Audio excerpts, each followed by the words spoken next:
You were quite punctual. You bet. Sup, and welcome aboard the Argo, the vessel of Nine Valley's new high-speed transport service. Our pilot is a child. We might have been better off on the ground. I'll have you know that I'm a licensed pilot. And that's real rich coming from you guys. You look like a bunch of kids about to go on a picnic with their daddy to me. Ooh, we got burned. Phew. But boy, did I not see your daddy's ID coming. Who knew my mystery client would turn out to be our former Governor General, Rufus Alberea? Oops. What, do you prefer Supreme Leader now?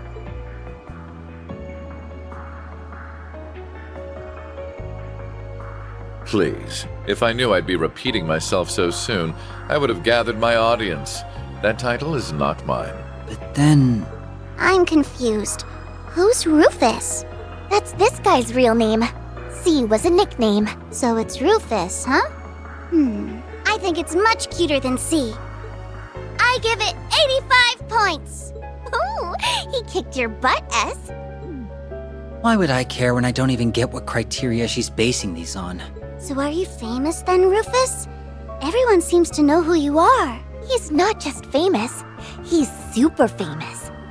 He's the elder son of House Alberea, one of the 4 great houses of Erebonia, and he became Crossbell's first Governor General. Together with the Empire's Chancellor and Crown Prince, he led the country to all-out war. But then he got arrested after it ended. That's all the big common knowledge stuff, but trust me, I know all about the skeletons in his closet. Wow, you're so smart, Nadia. Is knowing part of handling the unpleasant side of things? Wow, you're so smart, Rufus. Can she try not to stir up trouble with him?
so cute! I hope I can...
I wonder what it's like to have a sibling. Do I have any out there?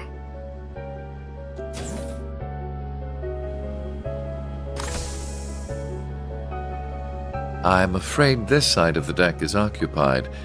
You'll have to sleep elsewhere.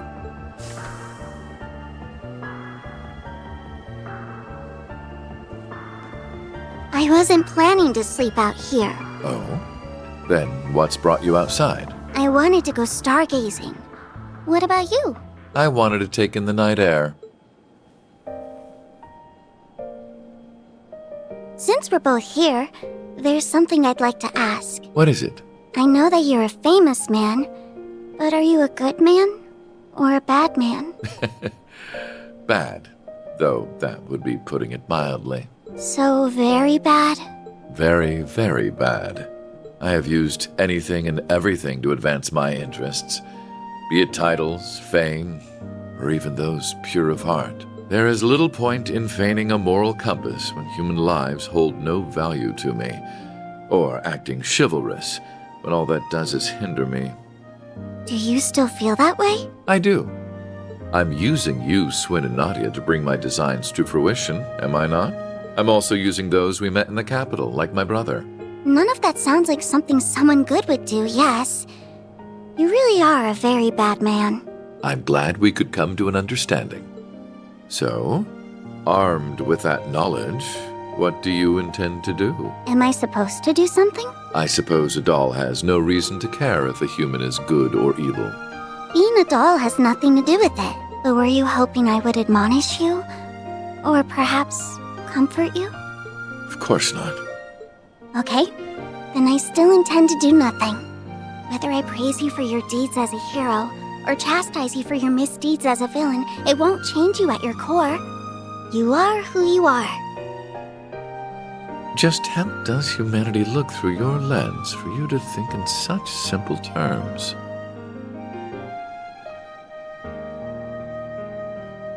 I don't know. I can't answer that when I'm still learning about what it means to be human. All I can say is, I don't see if you're good or bad, where you're from, or how you were raised. I don't see what you've done or haven't done, what you possess or what you lack, because none of those are what make you exist as a person. So it can't be that you suddenly don't exist just because someone decides to reject those parts of you. That's quite a philosophical approach to the matter. Or perhaps that objective thinking is the most one of artificial intelligence can fathom. I don't know. How could I know? Just to me, being is what makes a human a human. Perhaps you're right. And so, it's what makes you, you. Perhaps you're right.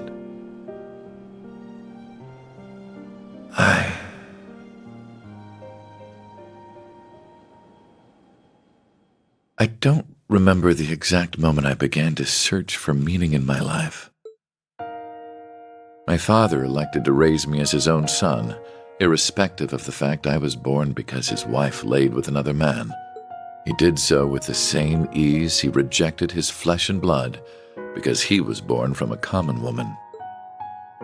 When I learned the truth, I finally understood that House Alberea wanted me not as a human being, but as a product of noble blood. It was so hard to bear that it made me sick. Was that all? Was that the only reason I existed?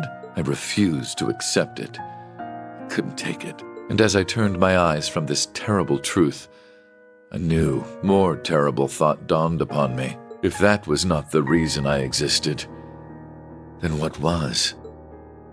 That was when I met him. It is said we seek that which we do not have. Through him, I sought the Father I never had. I convinced myself that if I did as sons do and became more than he ever was, then I would understand the real reason for my existence. And there it was. At last, I had a goal, something to pursue. I stopped at nothing to make that goal a reality. There was no effort too ambitious, no principle too sacred to violate. But no matter what I did, it still wasn't enough. Everything I had done to secure my victory had led to a resounding, humiliating defeat. A defeat at the hands of my own brother, who, despite his unfortunate upbringing, had grown into someone strong and true. I envied him for that. But perhaps I should have known all along that a mere product could never hope to have a real, genuine purpose. The whole predicament would have been worth a laugh had it not been so deeply painful. Why am I here? What is my reason for being? Who am I? You are who you are. I don't see what you've done or haven't done, what you possess or what you lack, because none of those are what make you exist as a person. Just to me, being is what makes a human a human.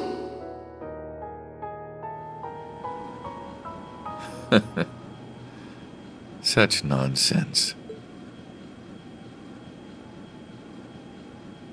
I thought you weren't planning to sleep out here.